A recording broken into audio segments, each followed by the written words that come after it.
Hanggang Martis na lang.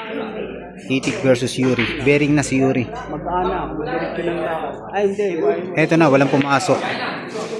Bearing na dito. Si Yuri, tubo. 5-7-10 mga boss. Race 15. Score natin 14-8. Umopen. Bumigay ang tirang ito mga kaibigan. Tingnan natin 5 bola. 5-7-10 ang partida. Okay, naparatingan ng maganda. Naprepara ng maganda ang dos.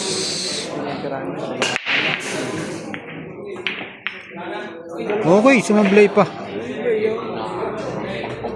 Sumablay pa. Eto ulit. Titira ulit si Itik.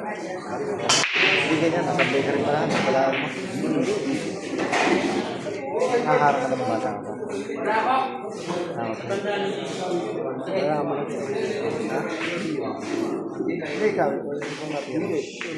Hindi ba lang ako mag-ibig sa amin?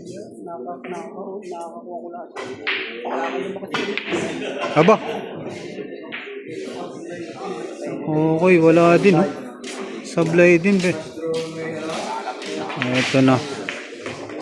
Katapusan na ba ng isang Itik dito? Sablay sa dos si Yuri. Sablay din ang ating idol Itik. Ito na, pangalawang pagkakataon ng isang Yuri dito. Grabe sa pektos ano. Okay, tira 3 mga kaibigan, 2 bola. 5-7-10 ang partida nito.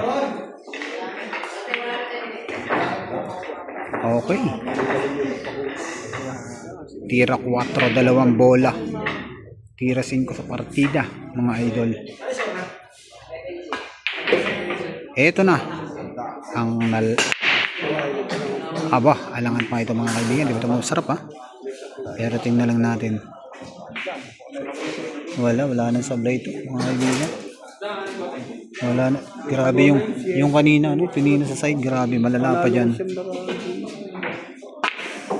Bali wala. Grabe ano. Congratulations Yuri, nanalo.